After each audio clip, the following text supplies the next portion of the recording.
Hey everybody, Travis Holzem with Food Forest Abundance, and we are making incredible progress today on this food forest installation.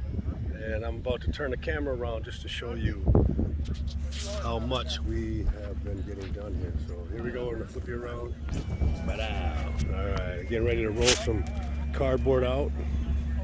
Then once the cardboard is rolled out, we are going to cover that. That's going to be a grass suppressor, and then we're going to cover it with mulch.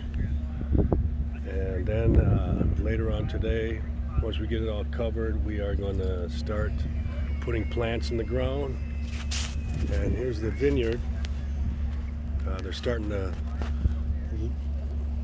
put the cables up, and later on this afternoon or tomorrow morning we should start putting plants in the ground there. And then we have the earth mover tractor over on the other side, and that's going to be a medicine circle over there.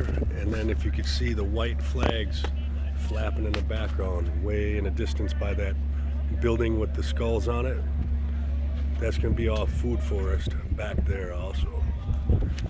But this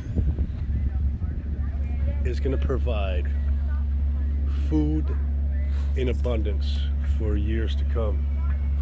150 bottles of wine per year once these grapevines mature. And the medicine circle is going to have all kinds of medicinal herbs, which are great for medicines. And I mean, this is an idea whose time has come. We are going to change the world one yard, one property at a time. And if you want to have a food forest designed and installed in your yard, get in touch with me, Travis at foodforestabundance.com. Again, Travis at foodforestabundance.com, or just go to our website, foodforestabundance.com, and learn more and have more updates for you soon. Food forests everywhere. Have an amazing day.